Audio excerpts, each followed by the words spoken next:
In 1808, the Cotton Kingdom was in full swing, and it required laborers. The Quakers were looking to ban the Atlantic slave trade, and eventually it was abolished. The slaveholders needed a natural increase in their slave population.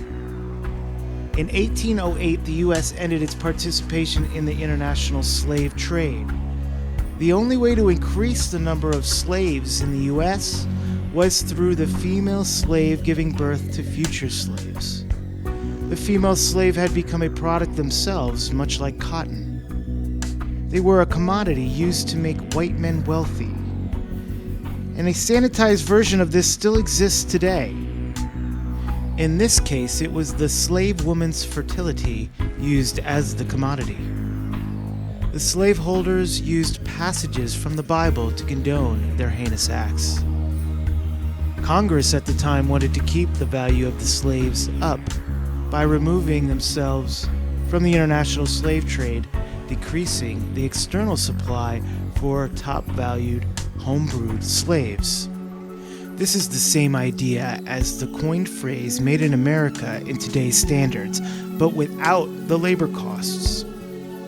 Slave owners could also mortgage their slaves to banks, and then the banks could in turn package the mortgages into bonds and sell those bonds to anyone in the world, even where slavery was illegal.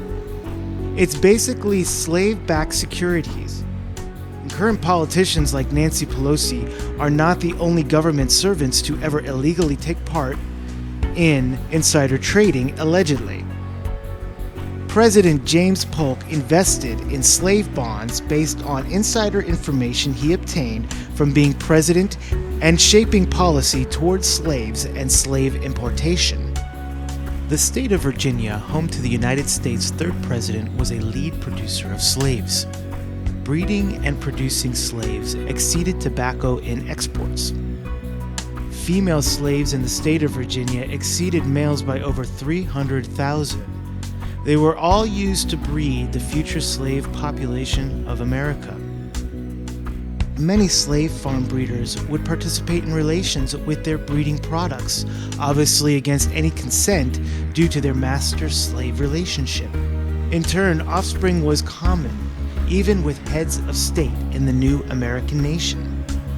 TV and movies depict many boats with slaves arriving in New Orleans.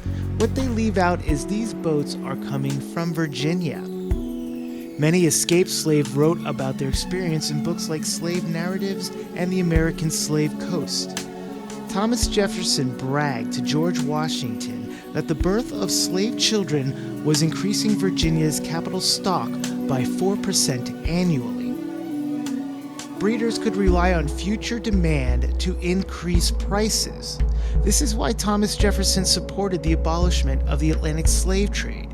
He wanted Virginia to export slaves, not import them, with no other competitive source. White slave owners thought they were doing their female slaves a favor when mating with them, giving them a break from the backbreaking work in the fields.